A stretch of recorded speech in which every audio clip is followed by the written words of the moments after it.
A major breakthrough in the longest-running and most expensive murder investigation in Australia's history. It all started decades ago. Young, innocent women taken away from their families. A case that has gripped the state for a quarter of a century. He's a killer, a sadistic rapist who preyed on innocent women. He devastated families and tormented the Western Australian community. He showed no emotion, occasionally twitching his finger. Today marks the end of a dark chapter in Perth's history, but many questions remain unanswered. How can he go 30-odd years under the radar committing the most heinous crimes that this country's ever seen and never get caught? Everybody knew right from the very start this was something completely different. The 17-year-old was hooded, bound and gagged. Driving her to Karrakatta Cemetery, where she was raped twice before she was dumped in bushes. These girls were plucked from the quietest, most trusting areas in Australia, with your billionaires living just a couple of streets away. We had no idea what was going on. The Claremont case was the most time-consuming, resource-hungry, frustrating investigation. The answer is out there. Someone who is listening has the answer. We knew the girls were probably murdered. We hadn't found their bodies. We still believe there is room for us to make some further investigation, and of course we're hopeful. We knew that there were other crimes that had been committed. We just needed to identify who this person was. I can't even describe the force and the power with which he attacked me. Police officers are like people putting a jigsaw puzzle together. The evidence solves the crime. You just keep putting the picture together. Even the most innocent-looking clue could lead police to the killer. It was insignificant at the time. Of course, in hindsight now, it was crucial. I remember looking at his picture and thinking, oh my God, that is him. Never thought it'd be solved. Never ever thought it would come about the way it did.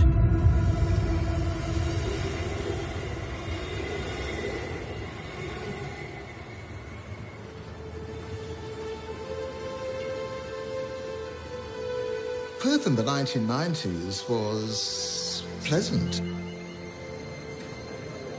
It had a very low major crime rate.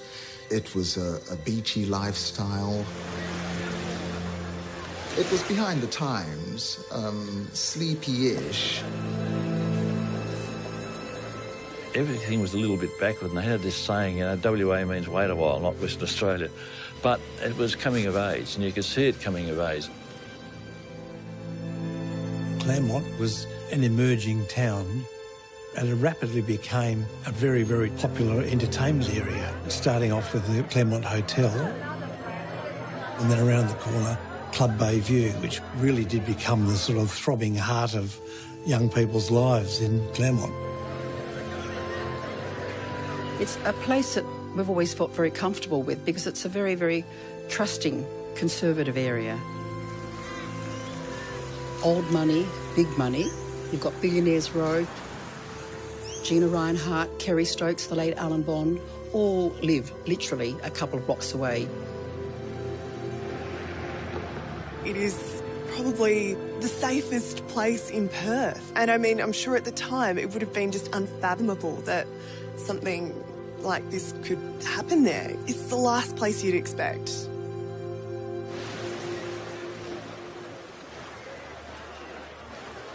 For most, Australia Day revolves around food and family, be it an Aussie breakfast, brunch at a cafe or lunch at Kings Park. But the day's biggest catch was off Rottnest, a giant marlin making a memorable Australia Day 1996.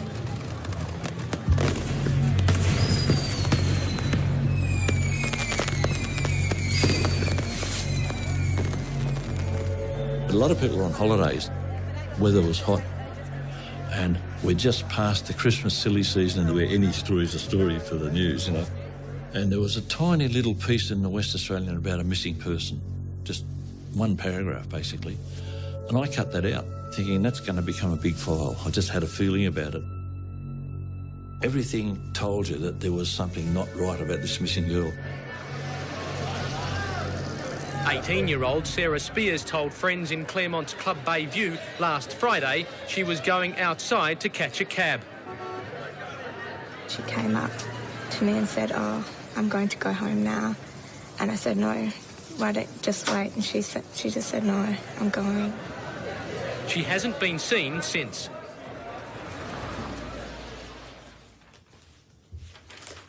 As media, right from the very start, we knew that there was something very sinister about this. Here she is disappearing from one of the safest neighbourhoods in Australia. It was not a missing girls story. Is there anything that you can think of, any reason happening why she would disappear? I'd just like her to come home. I don't think she would do that anyway. I can't see any reason why she wouldn't be with us if she could be with us. There must be something more to it. Have you had any sleep over the last couple of nights? Most journalists hate doing what they call death knocks. You know you're not wanted, but your bosses want you to go there and knock on the door, because every now and again you strike gold and you'll get a really good emotive story from a family member. Because we're stressed on them to always keep company, never to be alone. And that was probably the most unusual thing, that she did part company with her friend. It is a nightmare, definitely. I just hope that anyone out there that can help will step forward and show a little bit of compassion. Well, I would just like to appeal to anyone that may have sighted Sarah to come forward and help us. As reporters, we didn't have any problems with the Spears family because they were wanting the publicity, because they knew something bad had happened. Friends have rallied around the Spears and are helping police search for their mate. Already 8,000 posters have been distributed, thousands more are being printed, a statewide campaign also underway. Just like anyone to come forward with anything, because someone must have seen something.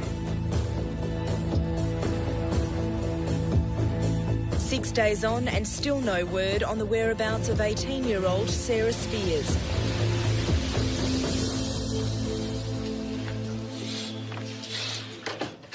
For those that don't know, it's Acting Detective Superintendent Paul Ferguson for you. I was the officer in charge of the investigation. Good morning, ladies and gentlemen. Thank you for coming in. I have a small release I'll read to begin with. This is an appeal to the mothers and fathers of the young people that might have been in the area at the time. Claremont was a popular spot with young people. It was an affluent area, so the disappearance of Sarah caused a lot of concern in the area. So the pressure on the inquiry team was quite high at that particular time. It's now 9 days since Sarah Spears disappeared after leaving Club Bayview in Claremont, but there are still no strong leads. She was a country girl. Her and her sister lived in a house in Perth here, and if they went out, the sister either went with her, drove her to the location, and then come and picked her up afterwards, or she got a taxi. I must admit that as the hours go by, I get more and more concerned. As the days progressed, the indicators were that she was more than probably the victim of a crime. That's why the homicide squad took the investigation on.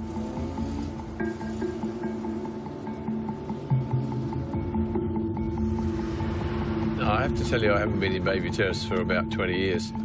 It just brings back all the trauma. I never expected to become the mayor of Claremont. The other chap that stood had been there 30 years on the council. I won by 5 votes. So here I was thrust into this situation. Club Bayview, they called it, I think, Club Bayview. Somewhere along here. Oh, there it is.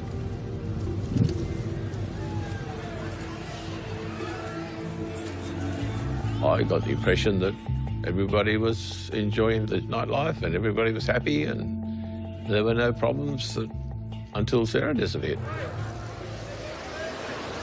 Club Bayview was frequented by people who came from here. I don't want to use the word elitist, but there was a localness about it.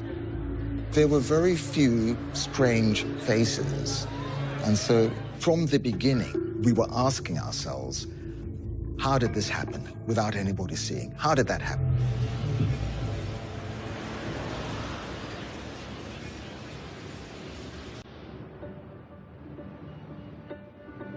Sarah's evening that night was to go out with some friends, and whatever time it was, she said that she wanted to go home, so Sarah walked about 100 metres down to the corner of Sealing Highway.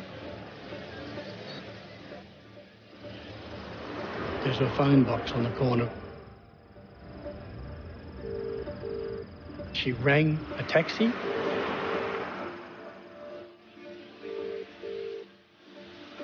And it took the taxi driver just minutes to get to the phone box.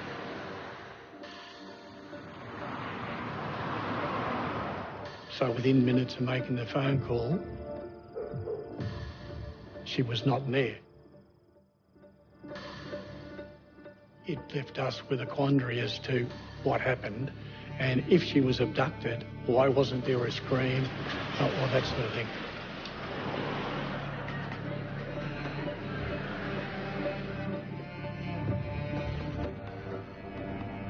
We are not aware as to how she left that area, whether she walked away, whether she was left in a car or a cab. Police want all cab drivers to volunteer saliva samples and eliminate themselves from the inquiry. Those that don't will be tracked down. Everybody homed in on it. Was it a rogue taxi driver? The best way to do that, the police said, well, let's DNA test them all. It was, I think, the first mass DNA testing in Australia. Each of the saliva samples will be processed by the health department's forensic laboratories, but completing the DNA profiles will take several months and could cost police hundreds of thousands of dollars. You got to remember, in 1996, when Sarah went missing, it was another era.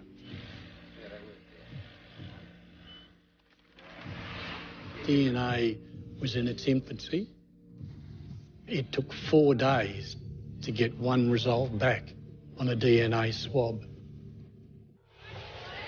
We swabbed all taxi drivers, bus drivers, police officers, ambulance officers, anyone that was in a position of authority that could coax her into the car without a commotion, we swabbed them for DNA. So if we found Sarah's body, then we could link it up.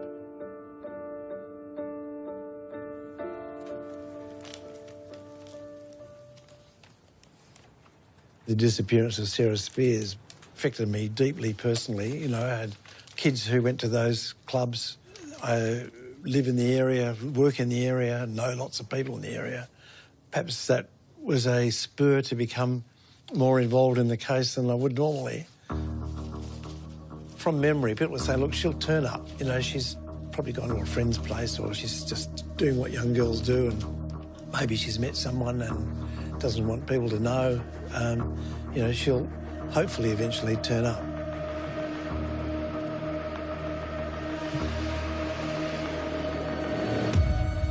Then I got a call from my news editor, said, you'll never guess what's happened. Another girl's gone missing. They look very similar, blonde, bubbly, roughly the same age. My heart sank to my boots. It was very clear that there was a predator out there and we weren't going to see these girls alive again.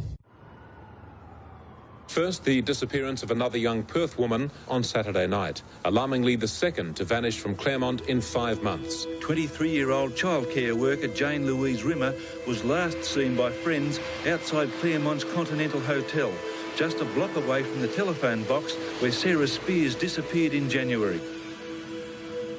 When Jane went, that brought it to another level. 2 similar girls from the same area. The pattern was too strikingly the same that you knew that something really bad was going on here. Jane Louise Rimmer spent most of Saturday night drinking with friends at the Continental Hotel in Claremont. Police say she declined her friend's offer to share a taxi home when the pub closed at midnight. When she failed to turn up for a family lunch on Sunday, her parents knew something was wrong. If she made an appointment, she'd always be there type of thing, so that's why we're very anxious when she hadn't turned up by Sunday evening. She loved children, she loved working with children, and she was quite happy with that lot. And I guess until she met Mr. Wright and had a family of her own. This brave family now calling on the people of Perth to help them in their hour of need. We all went to Jane Rimmer's family home, and that was a harrowing interview to have to do. It's very hard to listen to. It's very hard to even ask questions sometimes because you can feel what they're feeling. Jane, please come home. Yeah, please come home, Jane. We love you very much.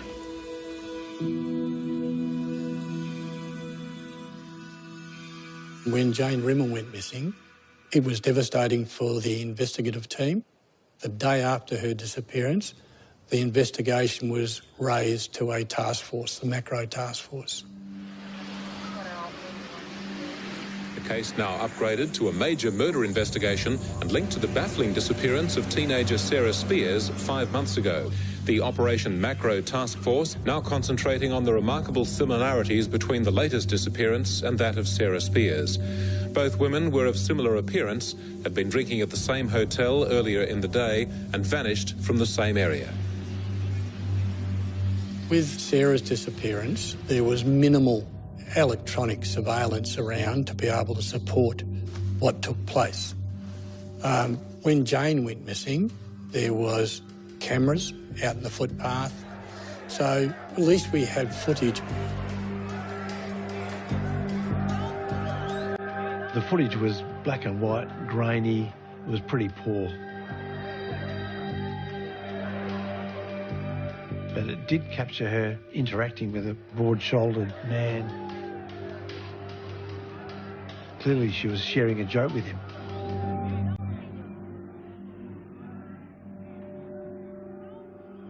The security camera that captured Jane was on a circuit, so it only went round once every minute or so. So while it got her at one stage,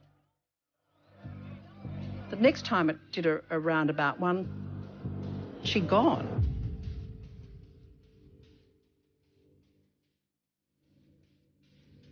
In Claremont, you expected to know everyone around you. If you had a circle of friends, I'd know your circle of friends. I know the people that you socialise with.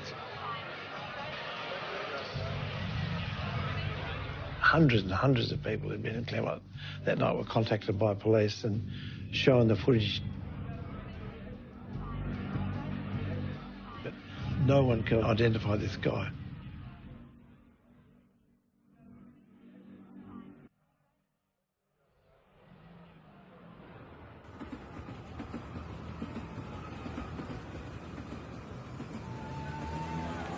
It's now 9 days since 23-year-old childcare worker Jane Rimmer disappeared after a night out with friends at Claremont. 250,000 posters asking one simple question: have you seen Jane Rimmer? Are tonight being distributed all over Australia. Printing companies, transport firms and distribution agencies donating all their resources to help find the missing woman. Her family is overwhelmed by the massive show of public support. Literally hundreds of people offering help, from cooking us meals to handing out the pamphlets. It was a frustrating investigation because we knew the girls were being abducted, we knew that they were probably murdered, we hadn't found their bodies, so we were just working on an area that was frequented by a lot of people without any information as to how the girls left the area. What's gone on with the two women that have gone missing and all the coverage on the news and what you hear, and yeah, it makes you pretty nervous, yeah, especially if you're on your own. Since the Operation Macro investigation got underway 6 weeks ago, police have received more than 3,600 calls from the public. 2,500 of those developed into strong leads. We're leaving no stone unturned in trying to get clues in this case. And there are clues. The Operation Macro Task Force is wading through hundreds of possible leads, but they admit they still have no positive information about what happened to both missing women. The team led by Inspector Ferguson is now getting down to the grinding hard slog of a time-consuming investigation. Most inquiries you have something to work on, and that something stems from a crime scene. This one, as I said, there is no crime scene, and I will be honest, it is very, very frustrating work. They had no witnesses, no one had seen it. They had no idea who'd done it. And then they got a breakthrough.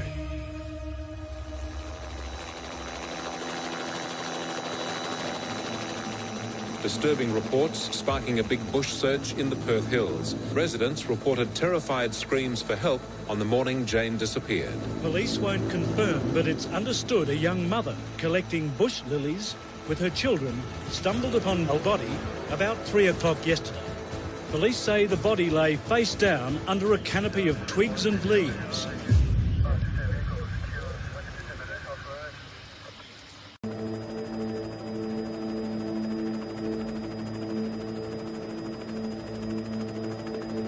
I remember I was pulled off another major story and we were raced out to this very, very remote area. I went in my own car and I just remember damaging my car because it was so rough and rural that it scraped the undercarriage. All the media descended on that area, 40 kilometres south of Perth. It's a lonely little area and a lonely little dirt road going down to the spot. This was the first time that we had realised that, OK, you've got a killer here. Here's her body. Police say the body lay face down under a canopy of twigs and leaves, just metres from Woolcoot Road in Weller. The police were obviously there. They were pushing us back. They'd set up a bit of a block so we couldn't get close. Was it buried? No, the body had not been buried. There had been an attempt to conceal the body. The body being found was just extraordinary because this family were driving along a bush track.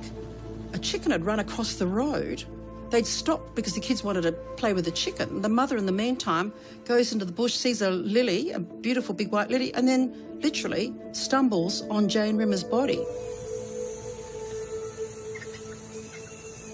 In the cold and dark, police commenced their first night watch over the murder scene, making sure it remained untouched. She had been there for a couple of months. It was winter, so her body was actually very well preserved.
Them because what you're asking him is making him hurt more.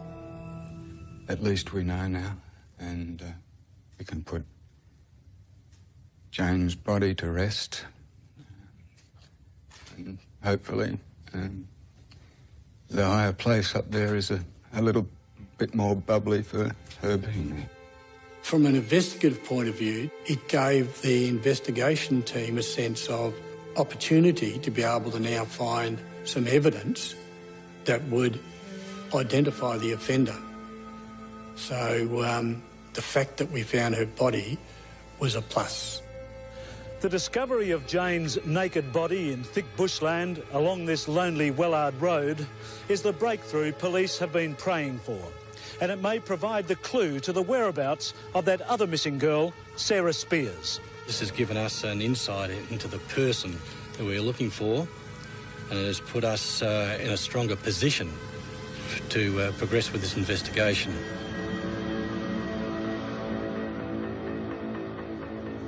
The fear of a serial killer has put Claremont locals on alert, and last night police began a huge security crackdown. Scores of officers were on the beat, on patrol, and recording the movements of young women in the area.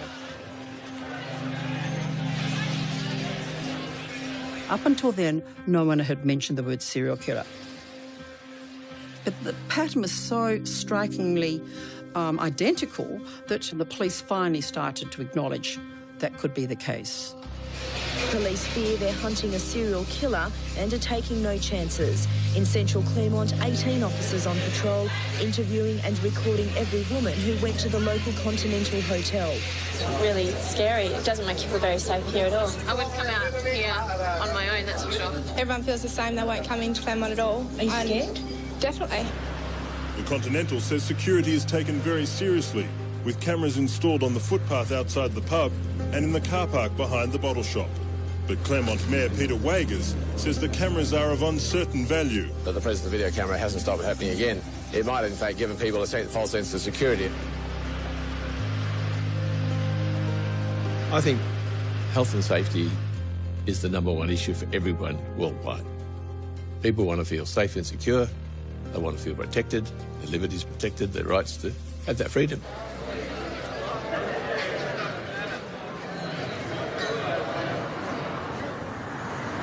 It was the sort of thing that you'd start seeing letters to the editor.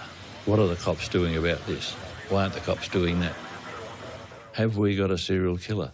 As you can appreciate, we've got a lot of information coming in, and if we don't know who the offender is, as we don't at this stage, the next best thing is to exclude people that are nominated. The Macro Task Force had developed a thing called a location register, which was like a great big street directory photograph of Claremont. And there were little dots everywhere. Each dot representing a person interviewed, 7 red dots representing people still to be identified. So they ended up identifying, I think, about 2,000 people in that little area. And they came up with the idea that there'll be one grey dot that no one can name, and that's the bloke we're after. That's our killer.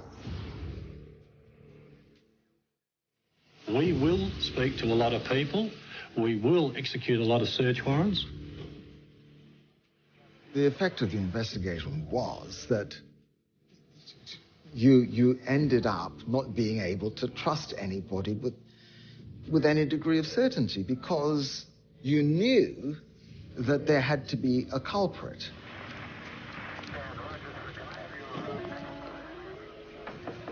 And there were a lot of leads, but one name popped up as a prime suspect. Everyone knew him. He was a very, very well-known figure. He had a lot of authority, and there are known serial killers in the world, in America, who were in positions of authority. He got a lot of attention from everybody because he was the Claremont mayor.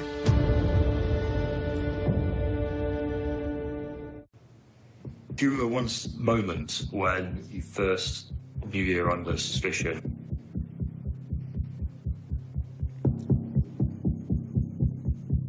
I can't recall at any one particular time or moment when that happened. I feel it was a gradual thing that crept up as more and more of the media started writing these articles full of innuendo and suspicion, and particularly the West articles.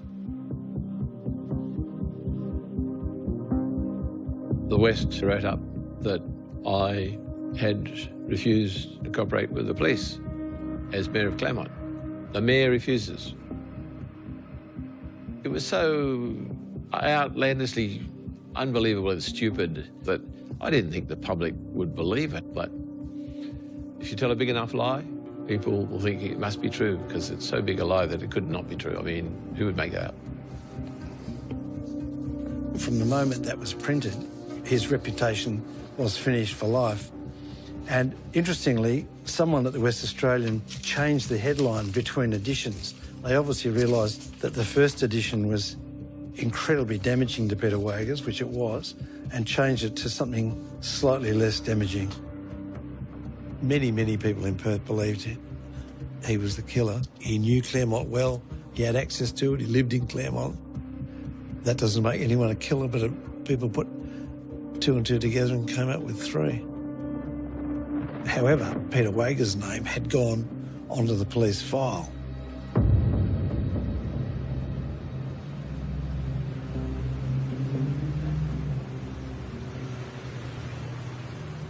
It's now 222 days since Sarah Spears disappeared from Claremont. Jane Rimmer disappeared from the same area 133 days later. If we do have a person out there that is working to a pattern, it's building up to that pattern. As we head into warmer weather, the head of the Operation Macro Task Force called on young women to take more care about their personal safety when going out at night. The media are an essential part of this whole investigation. Firstly, to keep raising the concerns for young girls. Don't hitchhike. Don't go out on your own. The Western Australian Police Service aren't trying to advocate that everyone stay home or that they don't go out and have a good time, just that we get the safety message across. Yet, despite the warning, some young women were prepared to take the risk. I don't want the job of having to go and see their parents and tell the parents the bad news. They have a responsibility to themselves and their parents. We still see a lot of young ladies walking around here by themselves and going into car parks and up alleyways by themselves too. When you've had a couple of drinks and that, you don't think about safety. I just don't think it. There was always the fear there was going to be victim number 3 or victim number 4. The St. Patrick's Day Parade, a celebration of Ireland!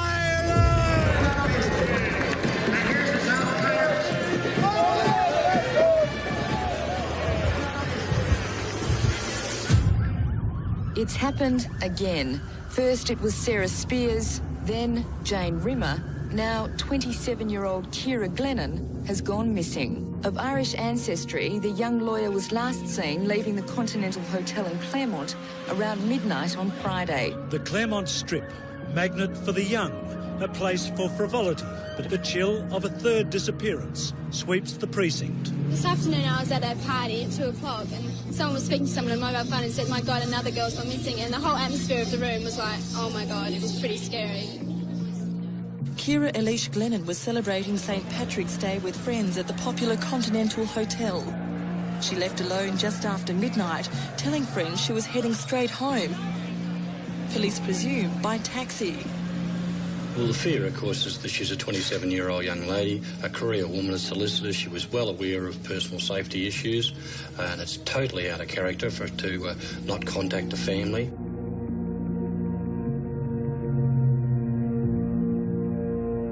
When Ciara went missing, that kicked me in the arse. We were hoping that even if we couldn't identify the offender, the amount of pressure, media pressure, the person would stop. But it didn't. Una, my wife, didn't want to come this morning. She is numb with shock. And she has asked me to appeal to the mothers, the wives, the girlfriends, the ladies in the community who may have a son, a husband, a partner that they notice is doing something different now or did on Saturday morning. And Una says, "Lord, please help her. We're just distraught. And, you know, we just need your help and your prayers." Ciara's case was very personal to me because she had gone through law school with my oldest son. I knew her parents just vaguely from around the area, so it became even more personal and more traumatic. We are a strong family, and I don't cry easily. But Ciara's alive. We believe that. And we are confident that the way she's been brought up, she will fight on. And we are hopeful that she will be found at the stage even. No parent who loves their child can even begin to comprehend the devastating thing that this is in any family. Kira Glennon was a young woman with a brilliant career ahead of her. She was from a very good family, sophisticated, vivacious, with an enormous social network. The other two young girls trusting young kids from school, Kira was a lawyer and she travelled the world and was more experienced, but it just happened.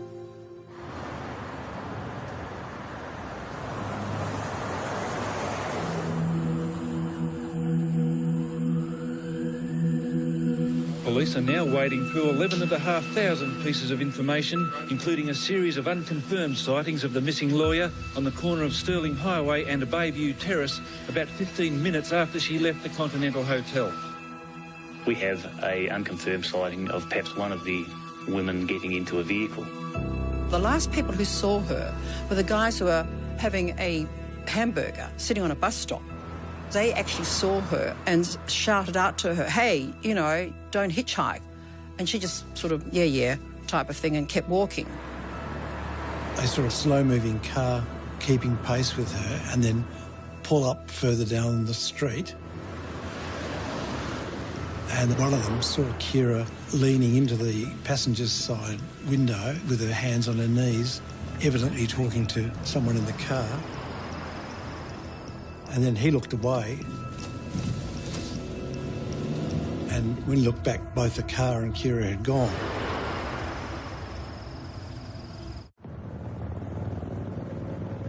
Claremont is a suburb under siege, targeted by the biggest murder investigation in the state's history. The Operation Macro Task Force is working round the clock, now concentrating on more than 10,000 pieces of information. Police admit the success of the investigation into the disappearances of Kira Glennon and Sarah Spears and the murder of Jane Rimmer depends totally on information from the public. You'd expect that somebody would see something and give you the lead that would drive the investigation in a particular direction. But that breakthrough wasn't there. Una Glennon says her family and the police need just one vital lead. It's now 12 days since Kira disappeared. I am now convinced that we will not be able to find Kira without help from somebody in the community. I appeal from the bottom of my heart to wives, girlfriends, partners, mothers, co-workers who may notice something different. Some change in behaviour or unusual activity in those around them that they think may be linked to Kira's disappearance. Please tell the police, or if you're afraid for some reason to contact the police, telephone Dennis or myself. This is the third time this terrible thing has happened. If the person or persons responsible are not found by the police, it will probably happen again. I would not want any mother or any family to go through the pain and anguish and sheer heartbreak that Dennis, Denise and I are experiencing. It is as if a piece of us is dying every day. Please help us with any information and keep praying that we will find Kira. Lastly, Kira, if by any chance you're able to watch this, please hold on. Be strong. Have faith. We will find you. Thank you.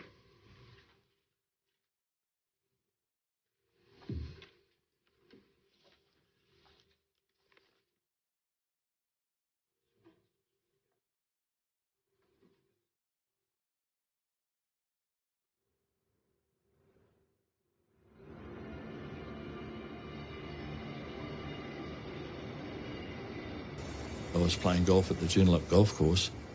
I was having a beer, actually, after golf. I was sitting outside and there was another bloke inside who I knew. He was a neighbour of mine, actually, an ex-neighbour, who was a member of the Macro Task Force.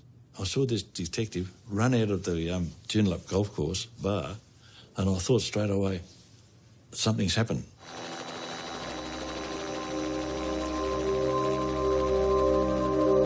The Yanchep National Park, 50 kilometres north of Perth, is now the focus of WA's biggest murder investigation. At first light, dozens of police moved into the thick acacia scrub beside Pipperdinny Road to begin a massive search of the area. Detectives rushed to bushland north of Perth after a 23-year-old man discovered a body late this morning. A massive police operation immediately swung into the area. Later this afternoon, police revealing the full extent of the tragedy. A preliminary investigation at the scene reveals the body to be that of a female, and it appears to be that of Kira Glennon. The moment word of the body came through, police rushed to the Glennon family home, dealt the hard task of delivering the news that a body had been found, and most likely Kira. Family, friends and workmates are in disbelief, shocked and devastated.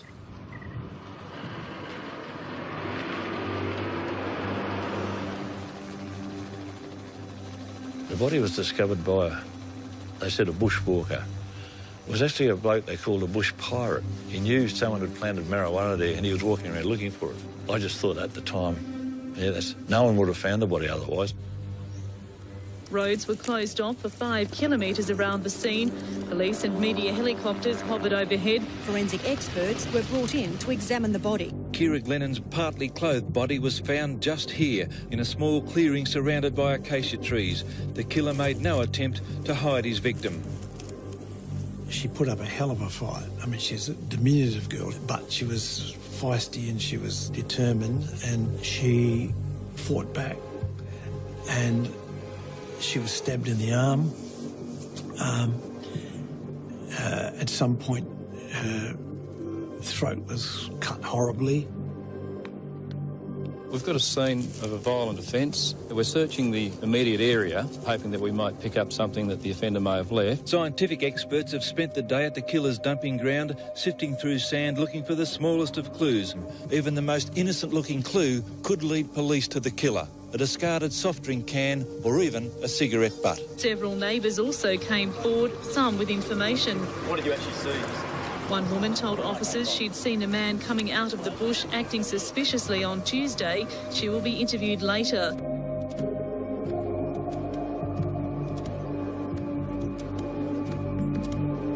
Pipperdinny Road is used extensively by local beachgoers and fishermen. Police are setting up what they call a location register in a bid to identify everyone who may have been using this road in the last 3 weeks. The reason we want to hear from those people is that they may have seen something that may mean absolutely nothing to them, but it could help us to fill in the jigsaw puzzle.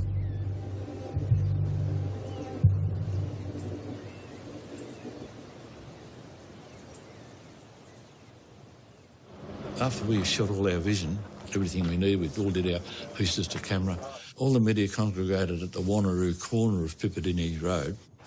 But as they drove out, I noticed that Paul Ferguson looked really distressed to me. He had a distressed look on his face and he kept driving.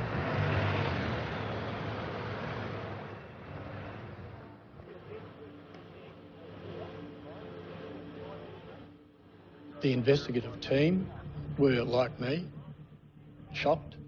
I felt as though we'd let Kira Glennon down because we hadn't identified who the offender was.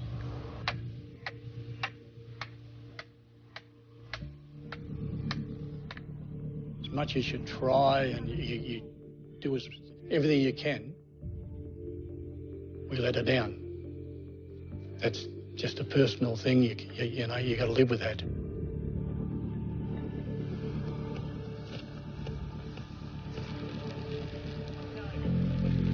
He's going to be sitting there thinking, you know, are these people looking at what are they thinking? As a result, he will perspire probably more than normal. There will be some paranoia there. The answer is out there. Someone who is listening has the answer.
that this person might be caught?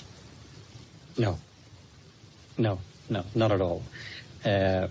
Justice will prevail.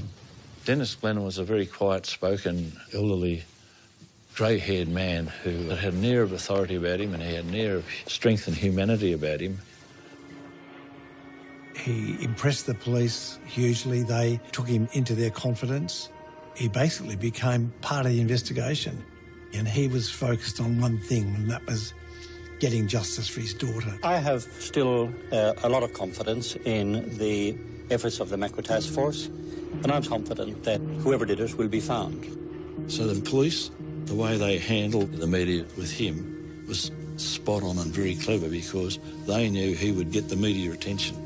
He never hid from anything, he never refused, and he was just a delight for a journo to work with in really harrowing circumstances.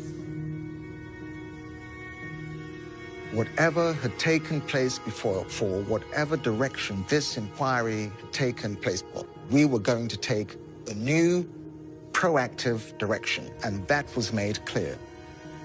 I would like to see this chapter brought to a close, as I'm sure would the other families, as I'm sure would just the people and the community of Western Australia. And the community felt that it would only be a matter of time before this thing was brought to its sullen, horrid end.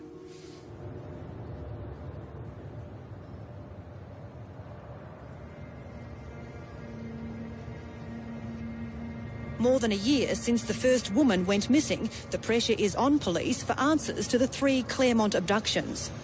The police say they don't respond to public pressure, but there's no doubt that they must have felt the pressure. No human involved in that investigation could possibly not have felt the pressure. Of course they did. The pressure on Paul Ferguson and the police force was palpable. The people wanted answers. The press wanted answers. Make the streets safe again. Make Claremont safe again. Solve this thing. Don't know if Acting Detective Superintendent Paul Ferguson. I don't solve any crimes. Police officers don't solve crimes. The evidence solves the crime. We have an enormous amount of information that we're working on. You just keep putting the picture together. Despite spending more than $2 million and questioning thousands of people, police seem no closer to catching the killer. But the case is far from stalled. There will be more resources. I've spoken to the staff from the Macro Task Force this morning and given a commitment that the crime portfolio will provide every resource that they need. Saliva tests, heat-seeking cameras and 3D computer imaging are now part of the high-tech component of the inquiry. It wasn't like any other murder investigation. Claremont had everything thrown at it as far as resources, the number of police involved in the Claremont investigation. Everything focused on Claremont. The Macro Task Force searched swamps and lakes. Security stepped up in Claremont. Taxi drivers checked. Most were DNA tested. The investigative team fluctuated up to 300. When you did the DNA swabs, there was an enormous amount of people. When you did the door knocks on all of the houses in the proximity of the nightclub, you brought people in. Most of them have been working 6 days a week and in excess of the 8 normal hours that most people work. At one stage there, we brought in some recruits because as a thought process, particularly detectives, you think a particular way. How would you answer that question as a labourer electrician? So we could get what people on the street, what the offender might have been thinking. So there was numerous strategies put in place to try and identify the MO of the offender. Every member of the Macro team is acutely aware the killer they're hunting could strike again at any time. We don't want to see any other person or family go through the heartache that the Spears, the Rimmers and the Glennons have gone through.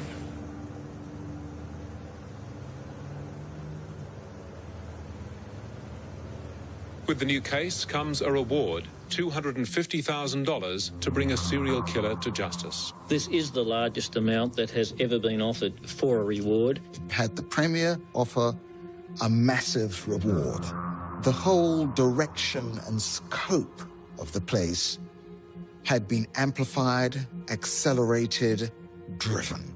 Rewards are rarely posted so early in major investigations. The hunt for the Claremont serial killer is a special case. Equipment was brought in, a computer system from England was activated at a cost of $1 million alone. The supercomputer was put to work here for the first time in Australia. 80,000 entries have been made into the computer. Information from Crime Stoppers, detective work and the profiling done on the serial killer. Privately, police believe they have the name of Perth's serial killer in their computer database. The frustration comes from not knowing which name. The task force admits the man or woman responsible could be anyone. This person may be clever, however, he doesn't have secret powers. This is not something off of X-Files. Someone has seen him. The things they did that were unusual, like, let's get some expertise from another area that we've never done before. They had a former Israeli Mossad agent working on it. He's in Perth teaching a group of homicide detectives the art of scientific content analysis, otherwise known as the scan technique. And the FBI help us in America. They had a lot of dealings with serial killers. And a first for Australia, a former FBI officer has been flown to Perth to profile the serial killer. Carefully choosing his words, the American expert believes the Claremont killer is leading a bizarre double life. I dare say that when this person is arrested, people are going to be absolutely astounded. They're going to go, I worked with this guy. He's my next-door neighbor. Surely it's not. It can't be. In just a few words, South Carolina violent crime investigator David Caldwell revealed the man at the centre of WA's biggest murder investigation is a thrill killer who will certainly strike again. I think that he really enjoys the killing. Captain Caldwell is helping the Macro Task Force track down the Claremont serial killer. This person is probably very bright and very much in control of himself.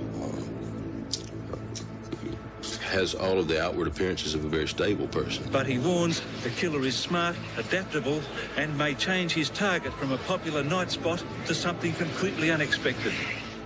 I do think he's a bright man, but everyone makes mistakes.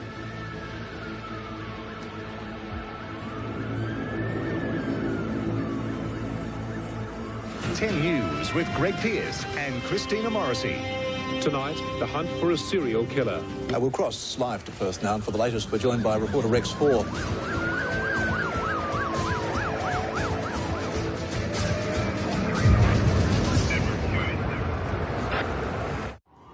Investigators have swooped on a key suspect after a major undercover operation. Targeting a man who'd been under constant surveillance for months. He was finally intercepted by police in the Claremont area early on Sunday morning. Task force of Perth's top detectives has had one man as the prime suspect in WA's most intensive serial murder inquiry. Tonight, the man's identity remains a secret. Police giving away few details of the operation for fear of jeopardising the work of the Macro Task Force. The police homed in on a bloke who had driven past this same girl 30 times, I think, in one night. He would only stop and talk. There was no one else around, no other cars, no one. And if he saw another car coming the other way, he would just keep driving.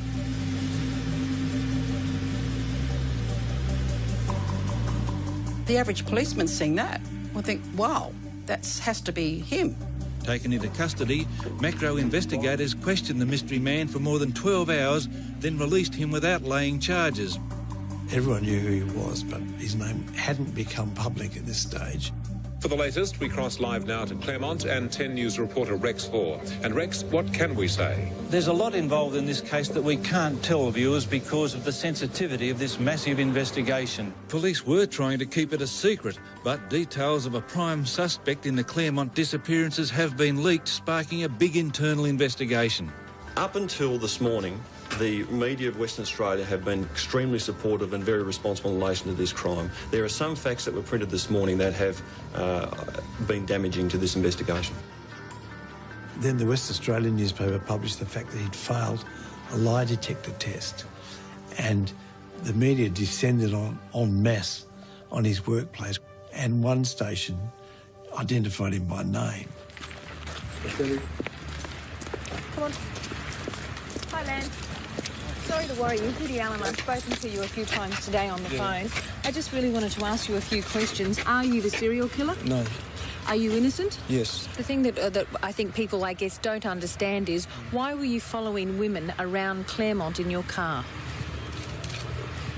I just went coming home from Claremont, you know, as I do quite often, and when I saw a lady approaching the car saying, "Oh, where are the buses and that?"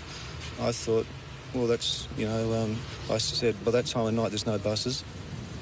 I never had any intention at all on any other occasions when I saw women walking in that area. All I had was concern, you know, that there was women walking around Claremont on their own late at night, especially from what had happened all the years before, you know. Since April, police have followed his every move, from his work to the home he shares with his parents. 41-year-old Lance Williams has been under day and night surveillance. I said, aren't you perturbed by the fact that police are following you 24/7, backwards and forwards from work, around Claremont? He said, no, that's what they do. How has this surveillance affected you? It's been very distressing on me and my family. He was exactly what the serial killer experts said he would be, a nondescript office worker who doesn't draw attention to himself, someone you wouldn't even notice at a party. And he was exactly like that. What's also known, he lives in a beachfront unit in Cottesloe. That unit was searched on the weekend. Forensic police, including a blood spatter expert, spent most of the night searching the beachside flat owned by the prime suspect. They raided his flat, they raided his parents' house, they raided his workplace. They even took the carpets out of his car and out of the boot while he was at work and replaced them with new ones so he wouldn't know. There was a situation too where the police had put surveillance equipment in the ceiling directly above his desk, and the polystyrene type ceiling collapsed and it all fell down on his desk while he was having his lunch. There weren't many light sides to that investigation, but that was one of the lighter sides. Lance, I'll ask you again because it's what everyone will want to know. Yeah. Are you the serial killer? No, I'm not. No. I mean, I went in voluntarily to do a test at the police station. I just wanted to, because the police were parked over across from my parents' house and on weekends, and you know, sort of waiting for me at work and that. I just thought, well, I'll just go in there, do the test, and because I had nothing to hide, you know. He was the most intensively scrutinized person probably in the country.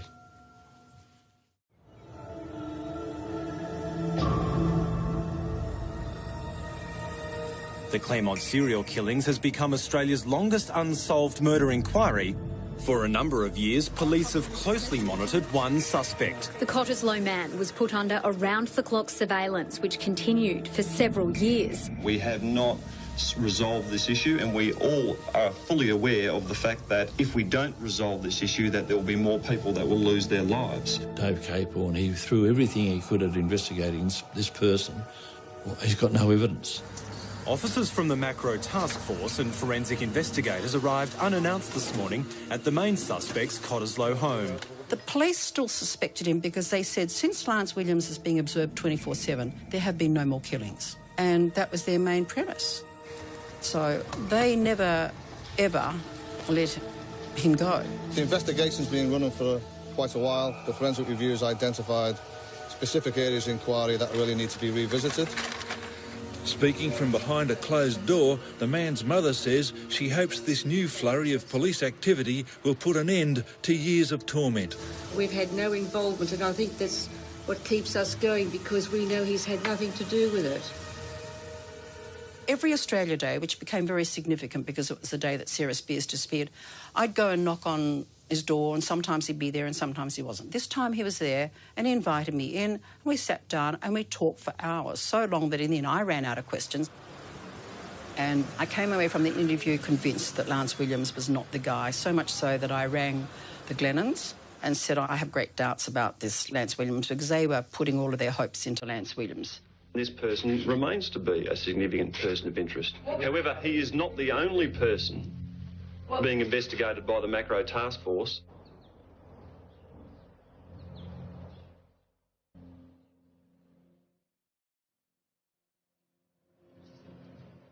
When police initially closed in on Lance Williams, Peter Wager spoke out in defence of his rights. Now he himself is under the spotlight. The Macro Task Force and forensics officers descended on his Richardson Avenue property at around 11 o'clock this morning, raiding the home in a bid to find any clues to the disappearances of Sarah Spears, Jane Rimmer and Kira Glennon. Police say their search is a significant development in the 8-year-old murder investigation. Mr Wages is a person who is of interest to this investigation. Shortly before, following repeated refusals, Mr Wagers was forced to give a DNA sample. Visibly shaken, he collapses on his front porch, close to being physically ill. We'd get tip-offs about everything. We're all chasing stories, more in fear of the fact that our opposition would get it before us. I was at his front gate with the world's media watching all this unfold.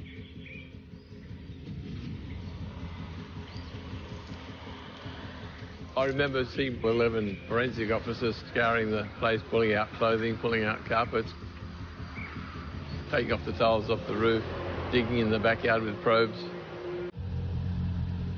Just thinking about it now, I just don't want to think about it. An Alison fan called out. Is he under arrest? Crane said, no. All right, Peter, come out. You can talk to us. We confronted him and saying, are you a suspect? Did you do it? You know, why are you being questioned? Why are they raiding your house? There were no charges. They just said I was under arrest, but they then told the press I wasn't under arrest. I mean, I was a law-abiding citizen. The police, in all fairness to them, never, ever came out and said he's a suspect, and they didn't with Lance Williams either, or any of the other, probably hundreds of people that they were interviewing. I firmly believe that someone who had encountered him earlier in his life had a grudge against him, and this person sent a large number of emails to the police about him. I'm convinced that that's what led the police to him. If at the end of the day there's no evidence there that links an individual to the case, then we've really got to move on.